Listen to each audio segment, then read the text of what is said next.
최근 감소세였던 20, 30대 아파트 매입이 다시 늘면서 25개월 만에 최대치를 기록했습니다.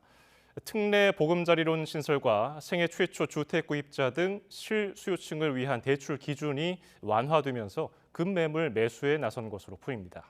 이동우 기자입니다.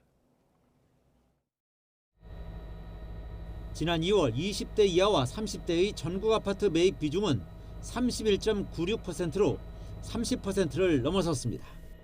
세 채 가운데 한 채는 젊은 층이 산다는 것입니다. 이는 직전 달보다 2%포인트 넘게 높고 2021년 1월 33% 이후 25개월 만에 최대 비중입니다. 매수 건수는 794건으로 전달에 비해 2배 이상 늘었습니다. 특히 정부 대출 규제와 금리 인상 여파로 지난해 10월 26%까지 떨어졌던 서울 아파트 2030 매입 비중은 지난 2월 34.7%로 올라서며 1월에 비해 4%포인트 가까이 늘었습니다.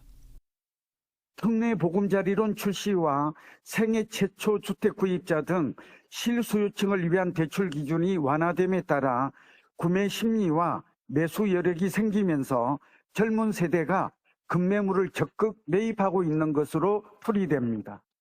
실제로 지난해 말 15억 원 초과 고가 주택에 대한 주택담보대출 허용을 시작으로 각종 규제가 완화되면서 실수요층 대출 문턱이 낮아졌습니다. 올해 1월 말부터 소득과 상관없이 9억 원 이하 주택에 대해 최대 5억 원까지 연 4%대의 고정금리로 빌려주는 특례 보금자리론이 신설됐습니다.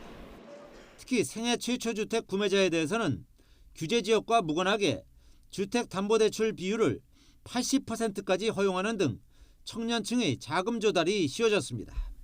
서울시 구별로는 9억 원 이하 아파트가 많고 급매물이 늘어난 강서구의 2030 매입 비중이 절반을 훌쩍 넘어섰고 성동구, 금천구, 영등포구 순이었습니다. 지난해 집값이 크게 떨어진 경기도는 2030 매입 비중이 2월에 36.4%로 인천은 33.1%로 각각 증가했습니다. 전문가들은 하지만 당분간 고금리가 이어지고 경기 침체 우려도 있기 때문에 젊은 세대가 지나치게 공격적으로 아파트를 매입하는 것은 위험할 수 있다고 지적합니다.